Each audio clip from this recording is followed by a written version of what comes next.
तो पार्ट 7 की शुरुआत वहीं से होती है जहाँ पिछला एपिसोड खत्म हुआ था। गुवोन दोही का बॉडीगार्ड बनने के लिए मान जाता है तो दोही उसे आज से ही काम पे लगने के लिए कहती है, लेकिन गुवोन उसका हाथ होल्ड करता है, कहता है कि अभी एक इंपॉर्टेंट काम करने के लिए हमें जाना पड़ेगा। ये कहकर वो टेलीपोर्ट होकर क्लॉक टावर के ऊपर आ जाता है जहाँ से पूरा सिटी दिखाई देता है। लेकिन दोही को हाइट से डर लगता था, इसीलिए वो तो काफी ज्यादा घबरा जाती है। तो उससे पूछती है कि आखिर तुम मुझे यहाँ पर क्यों लेकर आए हो। गुवोन कहता है कि ये बेस्ट प्लेस है जहाँ से मैं सभी इंसानों को देख सकता हूँ और उस मजबूर इंसान को ढूंढ सकता हूँ जिसके साथ मैं डील कर पाऊंगा। इसीलिए वो अपने पावर से अपने चारों तरफ इंसानों को ढूंढने लग जाता है। लेकिन इसी दौरान उसके उंगलियों में फिर से फायर शुरू हो जाती है और इस बार तो उसके 2 उंगलियों में आग जलने लगती है। तभी उसे डील करने लायक एक इंसान मिल जाता है, इसीलिए वो टेलीपोर्ट होकर एक हॉस्पिटल में पहुंच जाता है जहाँ पहले ठंडे पानी से अपने उंगलियों को धोता है, दोही को एक कप ठंडा पानी रखने के लिए देता है। देन वो एक आदमी को डॉक्टर से बात करता हुआ देखता है जहाँ डॉक्टर उसे बताते हैं कि वो उनकी बेटी की जान नहीं बचा सकते क्योंकि उसे लास्ट स्टेज कैंसर है, इसीलिए आगे ट्रीटमेंट कराने का कोई मतलब नहीं बनता है। वो आदमी तो काफी ज्यादा रोते हुए डॉक्टर से रिक्वेस्ट करने लग जाता है, पर डॉक्टर उन्हें सॉरी कहकर चला जाता है। देन गुवोन दोही को लेकर उस बच्ची के रूम में जाता है जहाँ बच्ची की मॉम तो काफी ज्यादा सैड बैठी हुई थी और भगवान से प्रे कर रही थी अपनी बेटी योंसियो को ठीक करने की और उसे इस बीमारी से और ज्यादा सफर ना करना पड़े। तो गुवोन अंदर आ जाता है और कहता है कि मैं आपकी विश पूरी कर सकता हूँ। बच्ची की मॉम पूछती कि आखिर कौन हो तुम और यहाँ कैसे आए। तो गुवोन उन्हें बता देता कि मैं एक डेमन हूँ और मैं आपकी विश पूरी कर सकता हूँ। इसके लिए तुम्हें मेरे साथ एक डील साइन करनी पड़ेगी जिससे तुम्हारी बेटी ठीक हो जाएगी। और बच्ची की मॉम को बिलीव नहीं होता और वो उसे बाहर जाने के लिए कहती है, लेकिन तभी उनकी बेटी की तबीयत और ज्यादा बिगड़ने लग जाती है। गुवोन दोही का हाथ होल्ड करता है और उन्हें कहता है कि आखिरी मौका है, फैसला आपके हाथ में है। बच्ची की तबीयत बिगड़ रही थी तभी गुवोन चुटकी मारता है और उसकी कंडीशन स्टेबल हो जाती है। जो देख बच्ची की मॉम कहती है कि आपने ये कैसे किया। तो गुवोन अपने मैजिक से कॉन्ट्रैक्ट लाता है, उन्हें कंडीशन के बारे में बताता है कि आपको मेरे साथ इस कॉन्ट्रैक्ट में साइन करके डील करना है, इसके बदले मैं आपकी बच्ची को बचाऊंगा पर 10 साल बाद तुम्हारी मौत हो जाएगी और तुम्हारी आत्मा को नरक में जाना पड़ेगा। मेरे पास ज्यादा टाइम नहीं है, इसलिए जल्दी से डिसाइड करो। दोही तो गुवोन से कहने लग जाती कि तुम उन्हें ऐसे फोर्स नहीं कर सकते, उन्हें कम से कम सोचने का टाइम तो दो। गुवोन तो उसे इस मैटर से बाहर रहने के लिए कहता है, बताता है कि मेरे पास टाइम ही तो नहीं है। तभी फिर से उसकी उंगलियों में फायर शुरू हो जाती है। जो देख दोही समझ जाती है कि तुम ये सब अपने फायदे के लिए कर रहे हो। तभी गुवोन की सारी उंगलियां जलने लग जाती है, लेकिन बच्ची की मॉम कहती है कि मैं साइन करने के लिए तैयार हूँ, बस मेरी बच्ची को बचा लो। मेरी बेटी के लिए मैं नरक से भी बदतर जगह जाने के लिए तैयार हूँ, पर क्या आप सच में मेरी बेटी को ठीक कर सकते हैं। गुवोन उन्हें साइन करने के लिए कहता है और उनके बेटी के कैंसर को ठीक कर देता है। फिर आराम से बाहर निकलकर उस फायर के बारे में सोचने लग जाता है इतनी जल्दी उसकी उंगली जलाने वाली फायर की स्पीड क्यों बढ़ रही थी। पर दोही तो गुवोन के इस काम से बिल्कुल भी खुश नहीं लग रही होती है। तो गुवोन उससे अच्छे केक शॉप के बारे में पूछता है कि वो डील साइन कराने के बाद केक खाकर सेलिब्रेट करता है। तो दोही उससे कहती कि तुम अपने आप को जलने से बचाने के लिए इंसानों के मजबूरियों का फायदा उठाकर उनसे डील साइन करवाते हो और अगर डील नहीं कर पाए तो फायर तुम्हें जला देती है।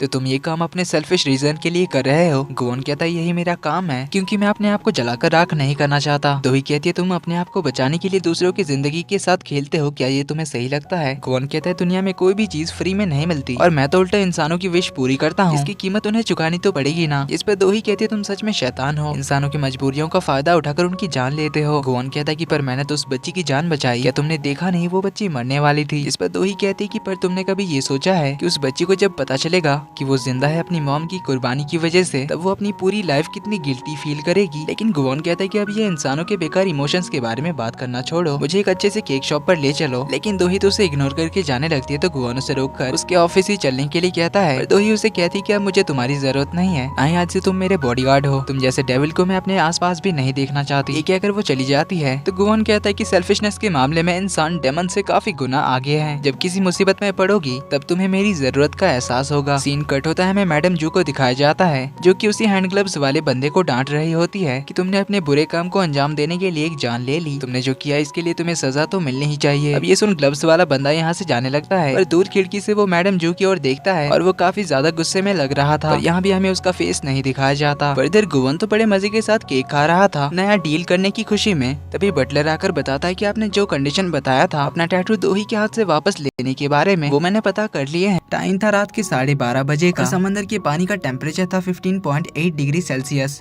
पर एक प्रॉब्लम है, वो रात फुल मून नाइट था जो रात हर 29.5 दिन के बाद आता है। इसके लिए अभी आपको 28 दिन का वेट करना पड़ेगा। गुवोन कहता है कि ये तो बहुत देर हो जाएगा। बटलर के पूछने पर वो बताता है कि दोही ने मुझे काम से निकाल दिया। पता नहीं यार, ये इंसान कुछ ज्यादा ही सेंटिमेंटल होते हैं। मैं लोगों की विश पूरी कर रहा हूँ और वो मुझे गलत बता रही है। वहीं इधर गुवोन के जाने के बाद दोही काफी चुपचाप सी रहने लग जाती है और वो अपने आप को खुद ही प्रोटेक्ट करने का डिसाइड करती है। इसके लिए वो लाइसेंस्ड गन और इमरजेंसी टूल्स भी रखती है और मिशन कल उसके लिए बॉडीगार्ड्स का भी इंतजाम कर देगी कहती है। वहीं इधर गुवोन को दोही की वो गिल्टी वाली बातें ही याद आ रही थी, इसलिए वो हॉस्पिटल चला जाता है उस बच्ची को मिलने के लिए, जहाँ ग्लास में पानी भरने के बाद वो बच्ची गुवान से टकराती है। तभी उसके डैड भी वहाँ पर आ जाते हैं, तो बच्ची गुवान को सॉरी कहती है। तो गुवान उससे पूछता है कि क्या तुम्हारी कोई विश है। डैड बताते हैं कि इसकी विश तो पूरी होने वाली है, क्योंकि वो अपना बर्थडे हॉस्पिटल से बाहर मनाना चाहती थी और आज वो हॉस्पिटल से बाहर जा सकती है। तो गुवान बच्ची से पूछता है कि क्या यही तुम्हारी विश है, पर बच्ची गुवान को पास बुलाकर उसके कान में बताती है कि मेरी ये विश है कि मेरी वजह से मेरे मॉम डैड को आगे कभी भी सफर ना करना पड़े। यानी बच्ची तो बस अपने मॉम डैड को दुखी नहीं देखना चाहती थी। तभी बच्ची की मम्मी उसे पीछे से बुलाती है, तो तीनों काफी ज्यादा हैप्पी होकर बच्ची का बर्थडे मनाने के लिए निकल जाते हैं। लेकिन गुवान तो इस छोटी सी बच्ची की बात सुनकर शॉक्ड रह गया था। इतनी छोटी बच्ची को अपनी चिंता छोड़कर अपने मॉम डैड की फिक्र है और इसके मम्मी पापा को भी सिर्फ अपने बच्चे की खुशियाँ चाहिए। इसलिए गुवान थोड़ा कंफ्यूज हो गया था, क्योंकि उसे ऐसे इंसान पहली बार मिले थे। इधर दोही जिस रेस्टोरेंट में मीटिंग कर रही थी, वहीं पर बच्ची का बर्थडे सेलिब्रेट किया जा रहा था। तो दोही उन तीनों को इतना हंसता खेलता हुआ देखकर काफी हैप्पी होती है, पर उसे ये देखकर अपने मम्मी पापा की याद आती है। देन वो मिशन के साथ ऑफिस लौटती है।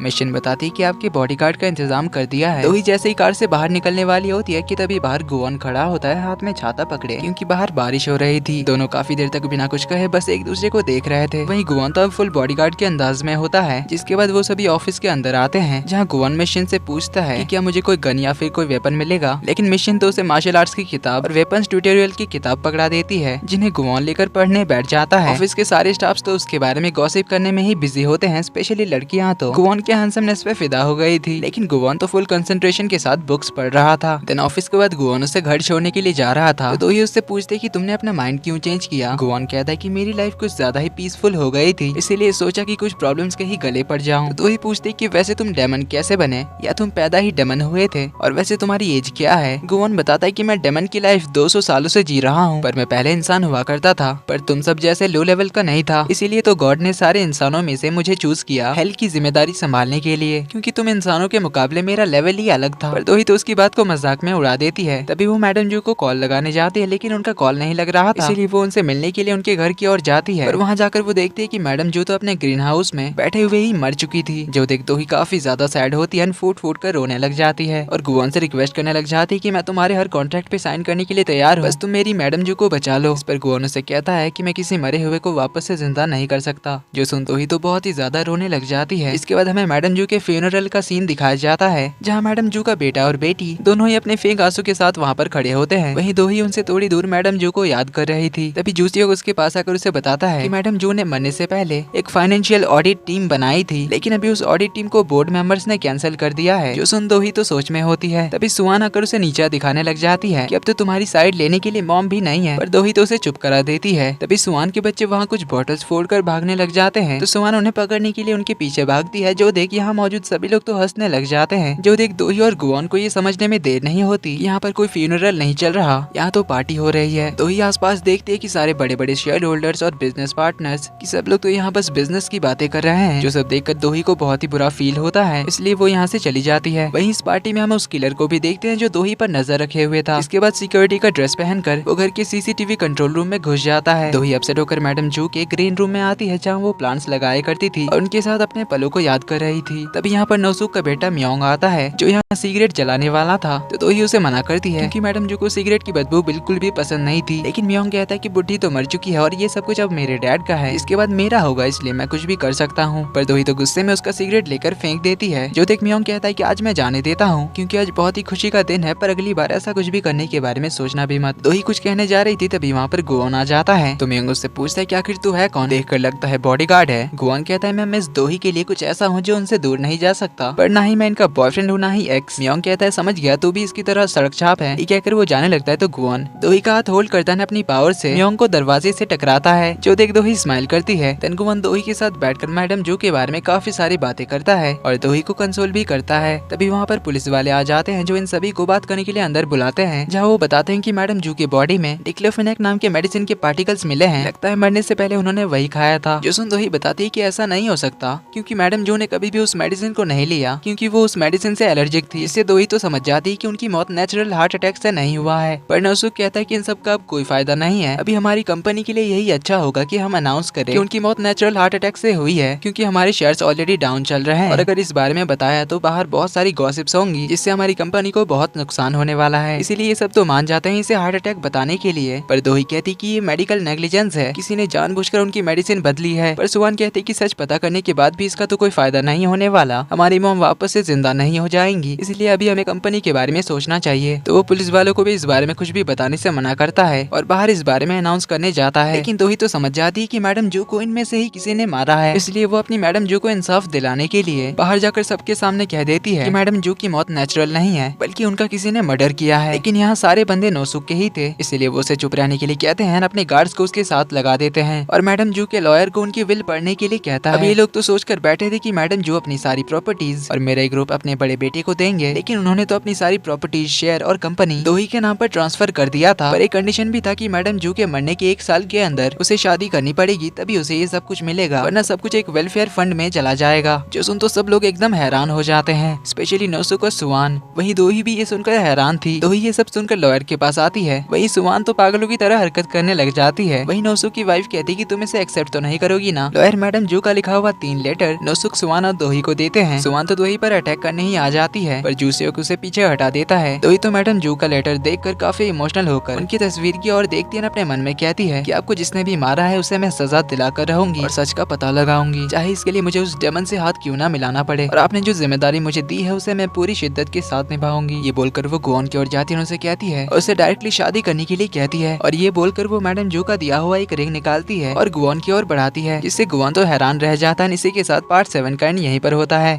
वीडियो पसंद आई तो वीडियो को लाइक कर देना, चैनल पर पहली बार आए तो do subscribe and hit the bell icon. जल्दी ही मिलते हैं अगले पार्ट में, तब तक के लिए take care and bye bye.